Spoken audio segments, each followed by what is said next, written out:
Function వెళ్ళినప్పుడు అక్కడ పప్పు వడ్డిస్తూ ఉంటారు కదండి, పచ్చిమిరపకాయలు వేసిన పప్పు. కేటరింగ్ స్టైల్లో పప్పు టేస్ట్గా రావాలంటే ఇవన్నీ మనము పప్పులో వేసుకోవాలండి. అప్పుడే పప్పు మనకి మంచి టేస్ట్ అయితే వస్తుంది. కేటరింగ్ స్టైల్లో అద్భుతమైన రుచి ఉండే ఈ పప్పు ఒక్కసారి చేసామంటే ఇల్లంతా గుమగుమలాడుతూ మంచి స్మెల్, వాసన అయితే చాలా బాగా వస్తుందండి. మరి ఈ పప్పులో ఏమేమి వేసాము, ఎలా చేసాము అనేది వీడియోని మాత్రం ఎక్కడ స్కిప్ చేయకుండా చివరి వరకు చూసేయండి. హలో అండి, వెల్కమ్ టు మై ఇంట్రెస్ట్ మన కిచెన్. ముందుగా అయితే మనము 1 కప్పు వరకు కందిపప్పు తీసుకొని కడిగి పెట్టుకుందాం. ఇప్పుడు మనం ఈ పప్పులో వాటర్ వేసుకొని 2 టైమ్స్ బాగా క్లీన్ చేసి కడిగి పెట్టుకోవాలి.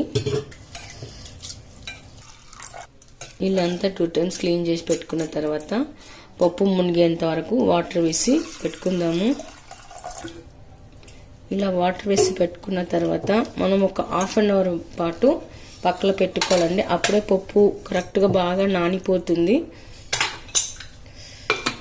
1/2 అవర్ తర్వాత ఇలా చూడండి, పప్పు బాగా నానిపోయింది.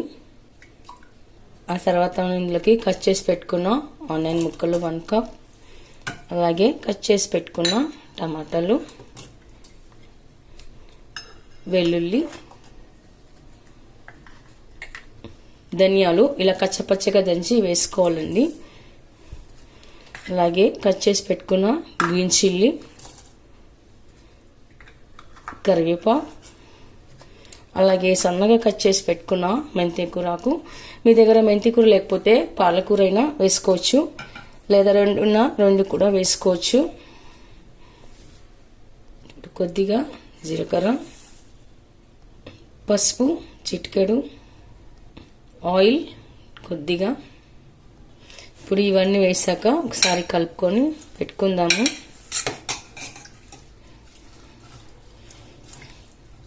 తర్వాత మనము తినే టేస్ట్ని బట్టి చింతపండు వేసుకోవాలి. ఇప్పుడు చింతపండు రెక్కలంతా పప్పులో కలిసిపోయే వరకు కలుపుకొని పెట్టుకుందాము. కుక్కర్ని స్టవ్ మీద పెట్టేసుకొని ఒక 4 విజిల్ ఇస్తే పప్పు మంచిగా ఉడికిపోతుందండి. ఓకే అండి, చూస్తారుగా పప్పు అయితే బాగా మంచిగా ఇలా ఉడికిపోయింది. ఒకసారి ఇలా అంతా కలిపేసుకోవాలి.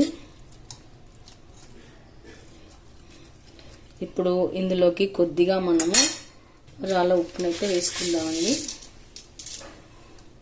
కొద్దిగా క్రిస్టల్ సాల్ట్ అయితే వేసుకొని కలుపుకుందాము. పప్పు మరీ మెత్తగా ఉడకకుండా ఇలా కాస్త పలుకులుగా ఉంటేనే బాగుంటుంది. ఇలా మనం రుబ్బుతాం కాబట్టి అంతా స్మాష్ అయిపోతుంది. ఇదంతా మరీ మెత్తగా కాకుండా కాస్త బరకగా కచ్చాపచ్చగా ఉండేటట్లుగా మనం పప్పుని రుబ్బుకొని పెట్టుకోవాలి. చూడండి, ఇలా రుబ్బు పెట్టుకున్న పప్పుని మనం ఇప్పుడు ఒక బౌల్లోకి అయితే వేసుకుందాము.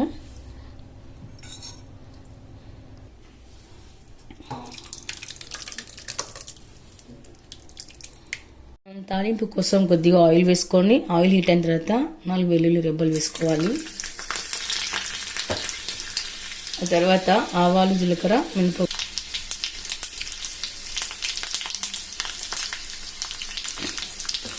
ఆ తర్వాత ఎండుమిర్చి, కరివేపాకు,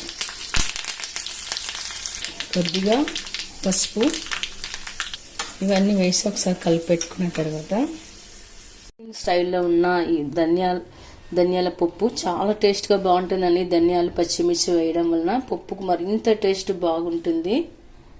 పప్పు పైన తాలింపుని వేసుకుందాము. ఓకే అండి, చూస్తారుగా గుమగుమలాడే పప్పు అయితే రెడీ అయిపోయింది. మరి మీరు కూడా ఒకసారి ట్రై చేయండి. మీకు ఎలా కుదిరిందో కామెంట్స్లో పెట్టండి, లైక్ చేయండి, షేర్ చేయండి. తప్పకుండా మన ఛానల్ని సబ్స్క్రైబ్ చేయండి. Thank you for watching.